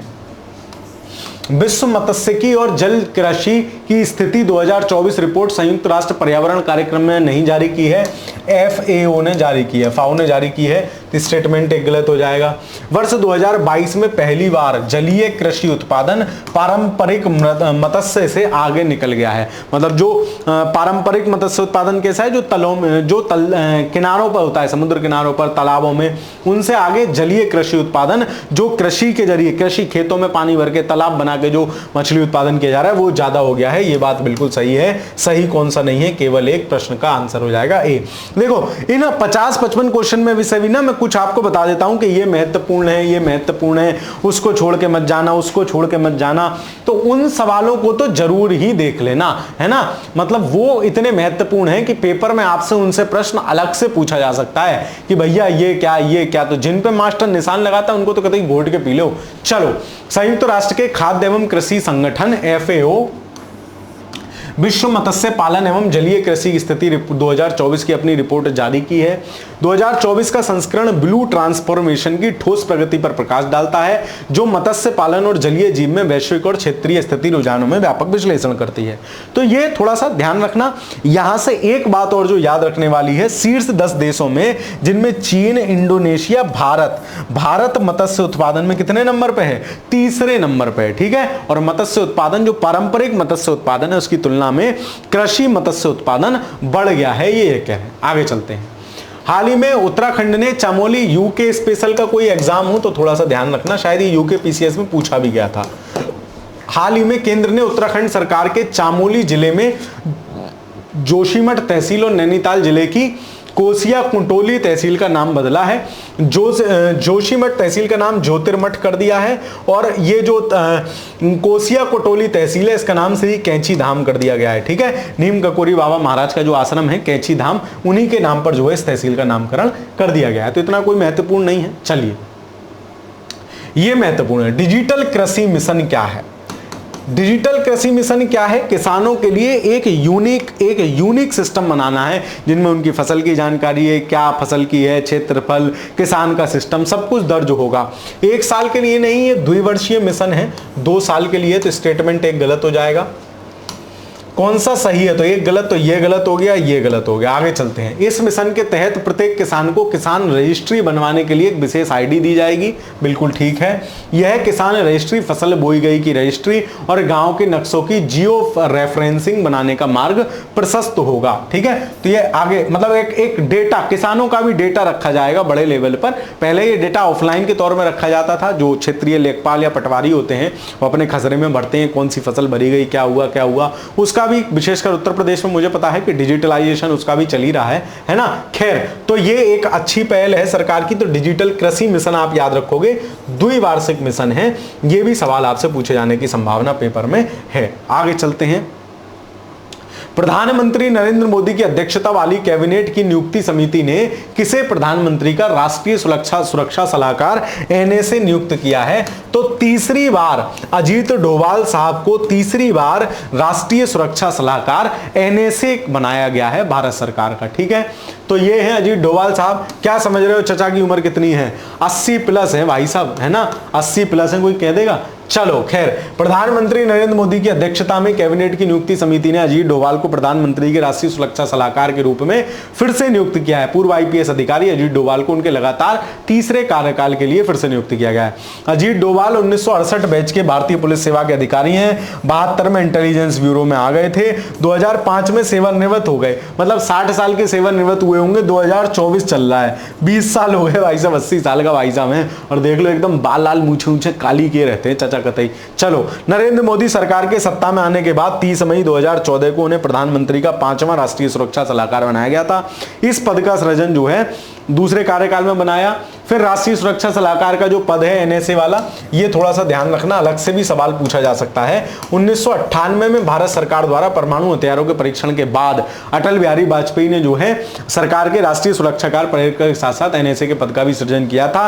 पहले जो थे वो ब्रजेश मिश्रा जी थे, पहले NSA गठित होने वाले, ठीक है। चलिए, तो NSA का काम राष्ट्रीय सुरक्षा संबंधित मुद्दों पर प्रधानमंत्री को सलाह देना, भारत के परमाणु हथियारों का प्रबंधन करना, नीति विकल्पों का मिलान करना, उनके कार्यान्वयन को देखना है। अब तक भारत में 5 NSA हुए हैं, ब्रजेश मिश्रा, JN दीक्षित, शिवशंकर मेनन, MK नारायणन, और उसके बाद हैं अजीत डोभाल। चलिए अगली महत्वपूर्ण घटना, इसरो ने एक महत्वपूर्ण सौर भूचुंबकीय तूफान, सूर्य की जो बाहरी सतह है ना जिसका नाम है कोरोना, है ना, उसमें भूचुंबकीय तूफान आते रहते हैं, सोलर तूफान आते रहते हैं। तो इस प्रकार के एक तूफान आदित्य L1 मिशन ने जो है उसकी तस्वीरें ली हैं। यह भारत का पहला समर्पित सौर मिशन है, यहां तक तो बात ठीक है, जिसे 2022 में नहीं, इसरो ने 2023 में लॉन्च किया था, अभी पिछले चर्चा में था, और L1 लैग्रेंज पॉइंट पर प्रक्षेपित किया है। सूर्य के भी 2 बिंदु हैं, 4 या 5 है, L1 L2 जो है महत्वपूर्ण है। तो ये L1 लैग्रेंज बिंदु 1 पर जो है स्टेबल है, वहां से जो है सूर्य की निगरानी कर रहा है। सही क्या हो जाएगा? केवल 1। चलिए, तो आदित्य L1 मिशन है, 2023 में इसरो ने लॉन्च किया था। चलिए आगे चलते हैं। निम्नलिखित में से किस क्रेटर का नाम IAU इंटरनेशनल एस्ट्रोनॉमिकल यूनियन द्वारा भारतीय वैज्ञानिक के नाम पर रखा गया है? लाल क्रेटर। ठीक है, ये कौन है? ये भारतीय वैज्ञानिक है। हाल ही में अंतरराष्ट्रीय खगोलीय संघ द्वारा IAU इंटरनेशनल एस्ट्रोनॉमिकल यूनियन द्वारा लाल क्रेटर का नाम एक भारतीय वैज्ञानिक देवेंद्र लाल के नाम पर रखा गया है। ये हैं देवेंद्र लाल जी। ये चंद्रमा पर है ये क्रेटर। अहमदाबाद के फिजिकल लेबोरेटरी ने वैज्ञानिकों के मंगल पर जो है 3 नए क्रेटर खोजे हैं, जिनका नाम संस्थान और भारत के 2 शहरों के नाम पर रखा गया है। इन क्रेटरों का नाम लाल, मुरासन और हिल्सा। लाल क्रेटर जो है प्रसिद्ध भारतीय भूभौतिकीविद एवं इसके निदेशक देवेंद्र लाल के नाम पर रखा गया है। मुरासन और हिल्सा का नाम उत्तर प्रदेश और बिहार के शहरों के नाम पर रखा गया है, तो इसको भी आप ध्यान रखेंगे। चलिए, हाल ही में पहला, याद रखना, पहला है, पेपर में छप सकता है सवाल, पहला बहुराष्ट्रीय वायु अभ्यास तरंग शक्ति। अब देखो, बहुराष्ट्रीय वायु अभ्यास कह दिया, तरंग शक्ति कह दिया, आयोजित किया गया है। किसके द्वारा आयोजित किया गया है? तो वायु अभ्यास है, तो भाई वायु से नहीं आयोजित करेगी ना। और वैसे भी तरंग कहां उठेगी? तरंग या तो जल में उठेगी या वायु में उठेगी, और वायु अभ्यास उन्होंने नाम ही दे दिया। तो ये तो ऐसे सवाल है, इनमें फ्री के नंबर हैं। ऐसे एग्जामिनर कहता है फ्री फ्री फ्री, मुफ्त मुफ्त मुफ्त, है ना। तो ये है, वायुसेना अभ्यास कह दिया तो वायु से नहीं करेगी, है ना। और बहुराष्ट्रीय, ये अमेरिका की तर्ज पर डेवलप किया गया है। हाल ही में वायुसेना के पहले बहुराष्ट्रीय वायु अभ्यास तरंग शक्ति 2024 आयोजित किया गया। यह अमेरिका द्वारा आयोजित रेड फ्लैग, अमेरिका भी इस प्रकार का बहुराष्ट्रीय जो है ये आयोजित करता है, बहुराष्ट्रीय युद्धाभ्यास आयोजित करता है ना, रेड फ्लैग के नाम से। तरंग शक्ति 2024 मूल रूप से 2023 के अंत में होने में इसको स्थगित कर दिया गया था। प्रथम चरण अगस्त के प्रथम 2 सप्ताह के दौरान दक्षिण भारत में आयोजित किया जाएगा, द्वितीय पश्चिमी क्षेत्र में अगस्त से अंत से सितंबर तक आयोजित किया जाएगा। तो इस प्रकार 2 चरणों में ये होगा। चलिए, अगला महत्वपूर्ण रिपोर्ट है child food poverty, nutrition deprivation in early childhood. यह रिपोर्ट खाद्य और कृषि संगठन द्वारा प्रकाशित की गई है, गलत है। भारत में 40% बच्चे शुरुआती जीवन में गंभीर खाद्य निर्धनता का सामना करते हैं, वहीं 36% बच्चे खाद्य निर्धनता के मध्यम स्तर का सामना करते हैं। तो आप याद रखना, 40% बच्चे खाद्य निर्धनता का सामना करते हैं। ये कौन जारी कर रहा है? ये रिपोर्ट आपसे पूछा जा सकता है। यूनिसेफ इसका जारी करता है, चाइल्ड न्यूट्रिशन रिपोर्ट 2024 काफी चर्चा में थी, है ना। यूनिसेफ का ब्रांड एम्बेसडर भारत में कौन है? करीना कपूर हैं, जारी की, जिसका शीर्षक है child food poverty nutrition deprivation इन अर्ली चाइल्डहुड। तो ये जो है 5 वर्ष से कम उम्र के बच्चों पर जो है स्टडी करते हैं और बताते हैं कि उनमें क्या क्या कमी है, उनमें क्या क्या दिक्कत है। तो इस संबंध में ये रिपोर्ट आई है, यूनिसेफ ने जो है जारी की है ना, चाइल्ड न्यूट्रिशन रिपोर्ट, जिसका पूरा नाम है child food poverty nutrition deprivation इन अर्ली चाइल्डहुड। तो इसको याद रखना, पूछा जा सकता है किसने जारी की है। ठीक है, अगली महत्वपूर्ण घटना, 15 सवाल करीब और रह गए, 55-56 सवाल है। चलिए, हाल ही में भारत ने चीन में ब्रिक्स, ये महत्वपूर्ण है, ब्रिक्स देश जो हैं 5 नई कंट्री ब्रिक्स देश में ऐड की हैं। अब BRICS+5 जो है इसका नाम हो गया है ना। चलिए, तो ये बैठक चीन में नहीं हुई है, पहला गलत हो जाएगा, पहला गलत, ये गलत। आगे चलते हैं। 2023 में ब्रिक्स के विस्तार के बाद से विदेश मंत्रियों की यह पहली बैठक है, बिल्कुल सही है। तो दूसरा सही है तो तीसरा भी सही होगा ही होगा, क्योंकि कोई और ऑप्शन बचा नहीं है। मिस्र, ईरान, UAE और सऊदी अरब और इथियोपिया पहली ब्रिक्स मंत्री। ये 5 नए देश ब्रिक्स में शामिल हुए। आपसे आपसे प्रश्न दे देगा। हाल ही में ब्रिक्स के नए सदस्यों के शामिल होने के बाद पहली बार मंत्री स्तरीय बैठक हुई। ब्रिक्स में निम्नलिखित में से कौन सा देश शामिल हुए हैं? तो यूएई, सऊदी अरब और संयुक्त अरब अमीरात, दो तो ये याद रखो। उसके सिवा एक है इथियोपिया, ये याद रखो, इसको थोप दिया जबरदस्ती। एक है मिस्र, एक है ईरान। तो ये 5 देश याद रखना आप। मैंने आपको पहले भी करंट अफेयर्स में रटवाए थे, इनसे सवाल पूछे, पहले नहीं पूछा गया था, अब पूछा जा सकता है क्योंकि दोबारा से इनकी बैठक हुई है तो फिर से चर्चा में है। ठीक है, चलिए नए सदस्यों के साथ ब्रिक्स देखो। पहली मंत्री बैठक रूसी शहर निजनी नोवगोरोड में हुई थी। ठीक है, जो यहाँ पे हुई है। चलिए, तो ये 4 जो है खड़े हैं और 5वां अपना भाई साहब देखो अलग ही मस्त एकदम चमक मार रहे हैं, है ना। तो ये कंट्री जरूर याद रखना, मिस्र, ईरान, है ना, ईरान, यूएई, संयुक्त अरब अमीरात, सऊदी अरब, इथियोपिया। 2 ई वाले हैं और 2 ये हैं, संयुक्त अरब अमीरात और सऊदी अरेबिया, एक मिस्री है। ठीक है, इसको याद रखना। चलिए आगे चलते हैं, ये भी महत्वपूर्ण है। निम्नलिखित में से कौन सा कथन सही नहीं है? राष्ट्रीय सुरक्षा गार्ड जल्द ही अयोध्या, क्योंकि अयोध्या राम मंदिर के बनने के बाद से काफी चर्चा में है और जो आतंकी गतिविधि है उनके लिए हॉट स्पॉट है। तो अयोध्या, पठानकोट और केरल में अपनी इकाइयों की स्थापना करेगा। अब तक 5 जगह राष्ट्रीय सुरक्षा गार्ड की इकाइयां हैं। वर्तमान में मुंबई, कोलकाता, हैदराबाद, चेन्नई और गांधीनगर में एनएसजी के क्षेत्रीय केंद्र स्थापित है। मुंबई में है, कोलकाता में है, मतलब एक इधर मुंबई, कोलकाता, हैदराबाद, चेन्नई और गांधीनगर गुजरात, 5 कोनों पे हैं। 3 नए और बना रहा है, एक केरल में बनाएगा, एक अयोध्या में, एक पठानकोट में। ठीक है, चलिए तो ये कौन सा सही नहीं है? ना तो 1 ना 2, दोनों सही हैं। दोनों सही हैं तो ऑप्शन नंबर डी इस प्रश्न का सही उत्तर हो जाएगा। तो एनएसजी कमांडो होते हैं, अलग प्रकृति के कमांडो हैं। हाल ही में किस संस्था ने वैश्विक आर्थिक संभावना रिपोर्ट जारी की है? तो आर्थिक संभावना, पर्यावरण, राष्ट्र विकास कार्यक्रम से कोई मतलब नहीं, WTO स्वास्थ्य संगठन से कोई मतलब नहीं, कॉमन सेंस से काटो, वर्ल्ड बैंक और WTO। तो वर्ल्ड बैंक जो है आर्थिक संभावना रिपोर्ट वर्ल्ड बैंक ने जारी की है, विश्व बैंक ने। ठीक है, चलिए फिर विश्व बैंक की स्थापना आपको पता है ब्रेटन वुड्स कन्वेंशन के तहत 1944 में हो गई थी और ये सब जिसका जो है मुख्यालय जो है वाशिंगटन DC में है और तमाम बातें ये हैं। चलिए, UNDP united nation development programme द्वारा जारी container port performance index Visakhapatnam port को 19वां स्थान दिया है। ये UNDP क्यों जारी करेगा, डेवलपमेंट प्रोग्राम क्यों जारी करेगा? ये सही है, विशाखापत्तनम को 19वां स्थान मिला है। Container port performance index CPI ने भारत के 9 बंदरगाहों को वैश्विक स्तर में टॉप 100 में भारत के 9 बंदरगाह आए हैं। ये बिल्कुल सही है। तो पहला गलत है, दूसरा सही है, तो केवल 2 सही हो जाएगा। किसने जारी की है कंटेनर रिपोर्ट? ये वर्ल्ड बैंक ने जारी की है, वैश्विक कंटेनर रिपोर्ट। ये देखो ऐसे पोर्ट होते हैं, पत्तन होते हैं और यहाँ देखो ये सब कंटेनर रखने की क्षमता होती है, ये सब इसकी क्षमता है। यहाँ जो है बड़े बड़े जहाज आकर रुकते हैं, इस प्रकार ये बड़ा बंदरगाह होता है। ठीक है, तो विशाखापत्तनम बड़ा पोर्ट है ना। कंटेनर पोर्ट परफॉर्मेंस इंडेक्स कौन जारी कर रहा है? विश्व बैंक जारी कर रहा है, वर्ल्ड बैंक। 2023 में पहली बार भारत के 9 बंदरगाहों को टॉप 100 में शामिल किया है। सबसे पहले नंबर पर भारत का बंदरगाह जो कौन सा है? विशाखापत्तनम, वो भी 19वें नंबर पे। ये महत्वपूर्ण सवाल है। साहित्य अकादमी युवा बाल पुरस्कार 2024 से संबंधित कौन से कथन सही नहीं है? देखो, साहित्य अकादमी पुरस्कार 2024 बाल साहित्य पुरस्कार हेतु 24 विजेताओं के नाम की घोषणा की है ना कि 20। तो स्टेटमेंट एक गलत हो जाएगा। दूसरा, हिंदी, उर्दू और अंग्रेजी के नाम आपको पता होने चाहिए। अंग्रेजी की वैशाली दीदी है तो अंग्रेजी में लिखेगी। आप पे गाड़ी चलानी नहीं आती, ओ शिट, तो दीदी है, अंग्रेजी में लिखेगी, तो वैशाली दीदी है। उर्दू वाले कौन है? उर्दू वाले जावेद अंबर मिसवाही हैं। अंग्रेजी भाषा के लिए वैशाली दीदी को मिला है, उर्दू के लिए जावेद अंबर, और हिंदी के लिए पांडे जी है ना, पंडित जी है, यही हिंदी लिखेंगे। गौरव पांडे हिंदी के लेखक हैं। इनको साहित्य अकादमी बाल पुरस्कार से, युवा एवं बाल पुरस्कार से सम्मानित किया गया है। कौन सा सही नहीं है?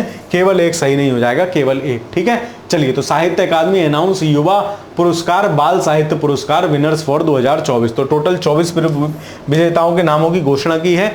हिंदी, अंग्रेजी की वैशाली दीदी, हिंदी का पांडे जी हैं, गौरव पांडे, और उर्दू के जावेद मियां हैं। ठीक है, इनको याद रखोगे। चलिए, काबली पुरस्कार, ये आपसे ऐसे पूछा जा सकता है किन क्षेत्रों से संबंधित है, कोई विशेष महत्वपूर्ण नहीं लेकिन फिर भी यह award astrophysics, nano science, neuro science में उत्कृष्ट उपलब्धि। एस्ट्रोफिजिक्स वही अंतरिक्ष वाली, नैनो साइंस आपको पता है छोटे छोटे कणों का जो अध्ययन होता है, न्यूरो साइंस भी वही है, वो थोड़ी मेडिकल वाली भाषा है, उपलब्धियों के लिए प्रदान किया जाता है। इसकी स्थापना नॉर्वेजियन अमेरिकी व्यवसायी परोपकारी फ्रेड काबली के सम्मान में की गई थी। यह पुरस्कार प्रत्येक वर्ष नहीं द्विवार्षिक रूप से दिया जाता है।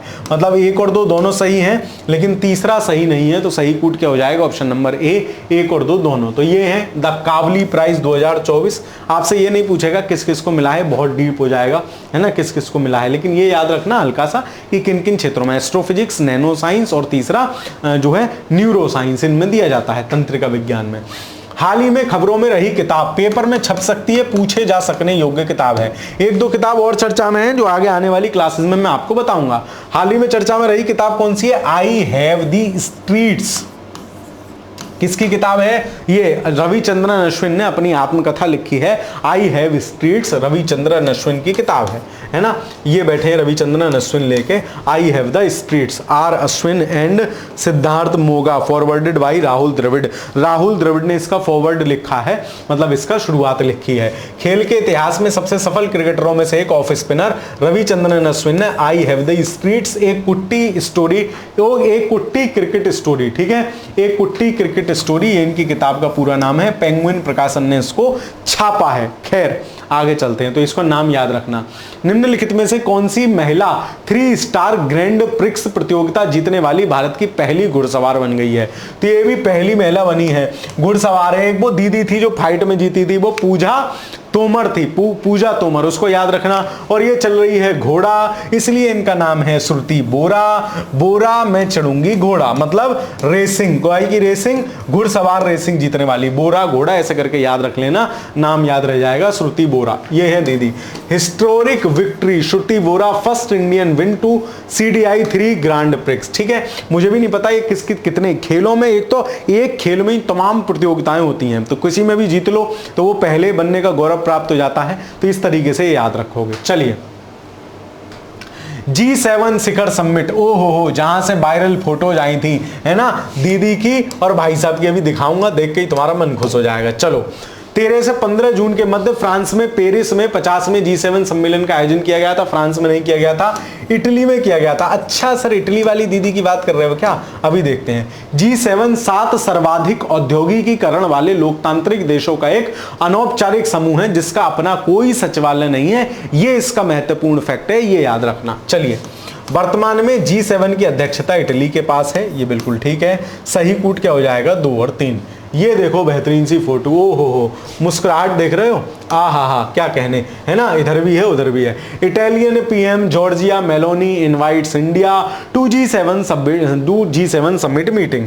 13 से 15 जून को इटली के अपूलिया में स्थित फसानो शहर में 50वें G7 सम्मेलन का आयोजन किया गया। तो आपसे यही पूछ लेगा कहाँ हुआ, तो इटलिया के फसानो में। ठीक है, वर्तमान में G7 की अध्यक्षता इटली के पास है। इस सम्मेलन में नरेंद्र मोदी जी ने भी भाग लिया। उन्होंने आर्टिफिशियल इंटेलिजेंस, ऊर्जा, अफ्रीका और भूमध्य सागरीय क्षेत्र पर G7 के आउटरीच सत्र को संबोधित किया।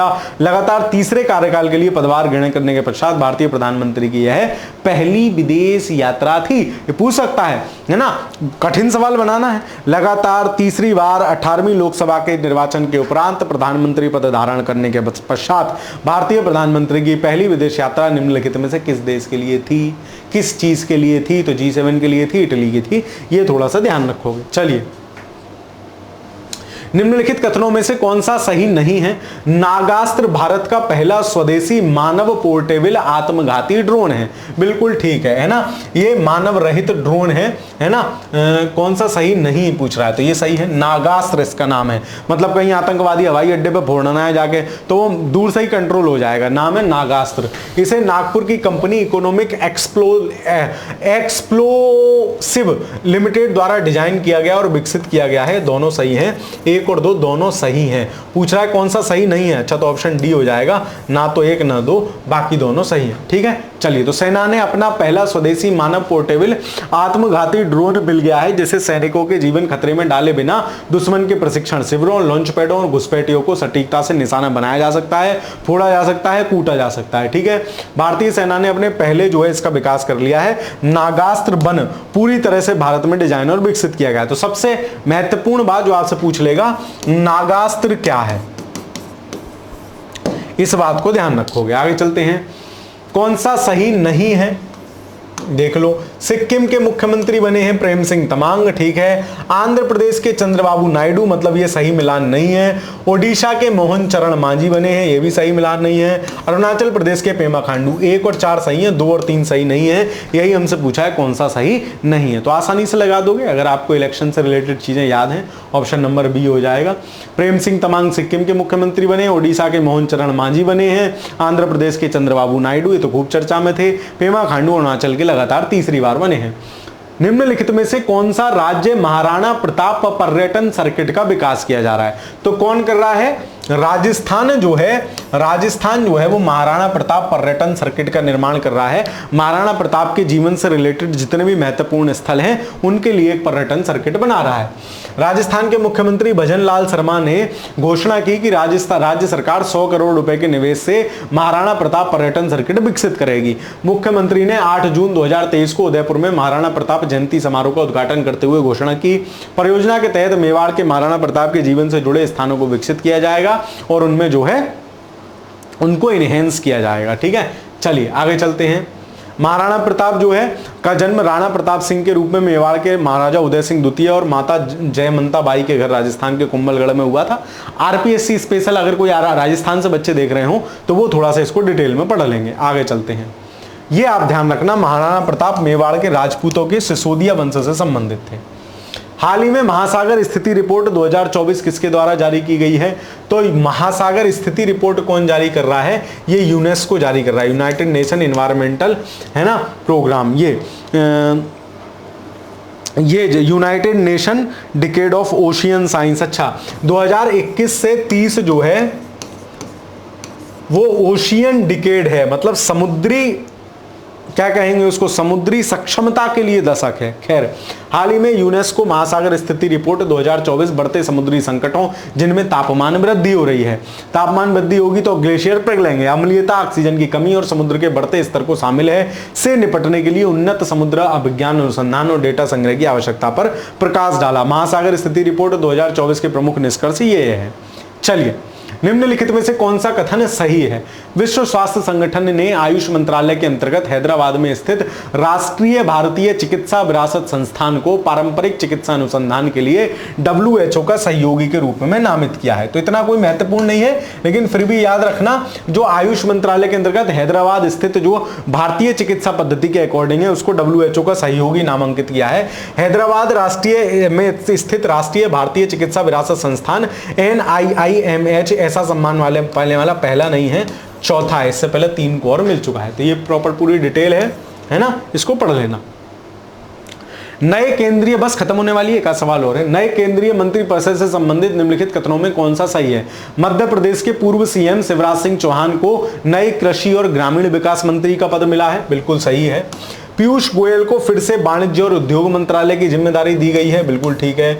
जेपी नड्डा को फिर से शिक्षा मंत्रालय, नहीं, शिक्षा मंत्रालय तो पहले की तरह किसके पास है, धर्मेंद्र प्रधान साहब के पास है, धर्मेंद्र प्रधान साहब के पास शिक्षा मंत्रालय है। ठीक है, तो क्या हो जाएगा, सही कौन सा है, तो 1 और 2 सही हो जाएंगे, तीसरा जो है गलत है। तो प्रमुख मंत्री देख लीजिए, राजनाथ सिंह रक्षा मंत्री हैं, अमित शाह गृह और सहकारिता मंत्री हैं, नितिन जयराम गडकरी सड़क परिवहन मंत्री हैं, जेपी नड्डा स्वास्थ्य परिवार कल्याण मंत्री हैं, शिवराज सिंह चौहान कृषि मंत्री हैं, निर्मला सीतारमण वित्त मंत्री हैं, एस जयशंकर विदेश मंत्री हैं, मनोहर लाल अवसान और शहरी कार्य मंत्रालय हैं। ये कुछ बड़े मंत्रालय थे। उसके सिवा फिर शिक्षा मंत्री धर्मेंद्र प्रधान याद कर सकते हो, पीयूष गोयल वाणिज्य उद्योग मंत्री याद कर सकते हो। फिर इनमें से जो प्रमुख हैं वो कौन है, बाकी ये सब मंत्री, अश्विनी वैष्णव रेल मंत्रालय हैं, इनको याद कर सकते हो, है ना। चलिए, बाकी और महिला बाल विकास मंत्री अन्नपूर्णा देवी हैं, कोयला मंत्री, खान मंत्री, जल शक्ति मंत्री, CR पाटिल को जल शक्ति मंत्री बनाया। चलिए, निम्नलिखित में से किसको भारत के 30वें थल सेना अध्यक्ष के रूप में नियुक्त किया गया है? पेपर में छप सकने योग्य सवाल या मानो छपा हुआ पेपर में सवाल है। 30वें जल सेना थल सेना अध्यक्ष कौन बने हैं? लेफ्टिनेंट जनरल उपेंद्र सिंह, ठीक है, या उपेंद्र सिंह। हाल ही में, ये पूरा डिटेल है, हाल ही में लेफ्टिनेंट जनरल उपेंद्र सिंह द्विवेदी को नया सेना प्रमुख, थल सेना प्रमुख नियुक्त किया गया है। ये है उपेंद्र चचा, ठीक है। वर्तमान में सेना में उत्तरी पूर्वी सेना कमांडर वरिष्ठ अधिकारी होता है, और ये सब तमाम बातें इन्होंने दी है। चलिए आगे चलते हैं। हाल ही में अंतिम सवाल है लास्ट, ये भी पेपर में, ये लास्ट हटा दो, पेपर में छपेगा, है ना, लिख देता हूं इस पे छपेगा। हाल ही में 2024 का फ्रेंच ओपन पुरुष एकल का खिताब किसने जीता है? तो फ्रेंच ओपन है, कौन जीत रहा है? कार्लोस अल्काराज, पुष्पाराज, है ना। फ्रेंच ओपन मतलब फ्रेंच ओपन को याद कर लो कि फ्रेंड ओपन हो जाओ किसकी तरह? कार्लोस अल्काराज, है ना, पुष्पराज, तो इसको याद रखना, महत्वपूर्ण है। कार्लोस अल्काराज ने फ्रेंच ओपन जीता है ना, फ्रेंच ओपन, कार्लोस अल्काराज ने फ्रेंच ओपन जीता है। ये है कार्लोस अल्काराज, स्पेन के हैं। स्पेन के, एक बार तो ये ऐसे भी सवाल पूछा गया है कि फलाने ने फलाना कब जीता, ये किस देश के हैं? तो स्पेन के हैं कार्लोस अल्काराज ने। पोलैंड की इगा स्विकेटेक ने क्रमशः 2024 के फ्रेंच ओपन पुरुष और महिला टेनिस का एकल का खिताब जीता है। ये ईगा दीदी ने जीता है पोलैंड की महिला एकल का खिताब फ्रेंच ओपन का। यह अल्काराज के लिए पहला फ्रेंच ओपन एकल खिताब, दुनिया की नंबर 1 ईगा स्विस्टेक के लिए चौथा फ्रेंच ओपन एकल खिताब है। फ्रेंच ओपन का 123वां संस्करण है, जिसे रोलैंड गैरोस के नाम से भी जाना जाता है। 26 मई से फ्रांस में आयोजित हुआ, है ना, जिसमें कई कोर्ट हैं। फाइनल हमेशा फिलिप चैट्री कोर्ट पर खेला जाता है। फ्रेंच ओपन क्ले कोर्ट पर खेला जाता है, मतलब क्ले कोर्ट मतलब मिट्टी वाले कोर्ट पर, ठीक है। चलिए, स्पेन के 21 साल का लौंडा है भाई साहब, वर्षीय कार्लोस अल्काराज ने फ्रेंच ओपन एकल खिताब जीतकर अपने कैरियर का तीसरा ग्रैंड स्लैम खिताब जीता है। कार्लोस अल्काराज ने इससे पहले 2022 का यूएस ओपन और 2023 का विंबलडन भी जीता है। तीनों महत्वपूर्ण जीत लिया, फ्रेंच ओपन इस बार जीत लिया, ठीक है। चलिए, तो ये आपकी वीकली करंट अफेयर्स की क्लास, जिसको साप्ताहिक चालीसा कक्षा के नाम से हम जानते हैं, यही समाप्त होती है। कक्षा आपको कैसी लगी कमेंट के माध्यम से जरूर बताइएगा। ये कक्षा कंटिन्यू रखना चाहते हैं तो आप डिटेल में यहां पर लिखें, कमेंट अपने जरूर करें, अपने दोस्त मित्र सखा मंडली के साथ साझा करें। पीडीएफ चाहते हैं तो कमेंट कर दें। बाकी इस चैनल पर मुझसे और क्या चाहते हैं वो भी जरूर बताएं। पीसीएस परीक्षा के लिए विशेष रूप से आपका 151 क्लासों का एक क्रैश कोर्स चल रहा है, देखें, लाभान्वित होंगे, क्योंकि उसमें प्रॉपर डिटेलिंग करके, प्रॉपर ये एनालाइज करके कि किन किन चैप्टर से, किन किन टॉपिक से सवाल पूछे ही जा रहे हैं पेपर में, उन चैप्टर्स की क्लासेस आपको कराई जा रही हैं। और इस कोर्स का नाम है हर क्लास से प्रश्न छपेगा, तो वहां छपेगा मतलब पेपर में प्रश्न छपेगा ही। तो थोड़ा सा ध्यान रखिए, रिवीजन करते रहिए, अच्छे से पढ़िए, परीक्षा निकट है। मिलता हूं आपसे फिर किसी ऐसी ही एक अच्छी सी क्लास में, तब तक के लिए पढ़ते रहिए, खुश रहिए, धन्यवाद।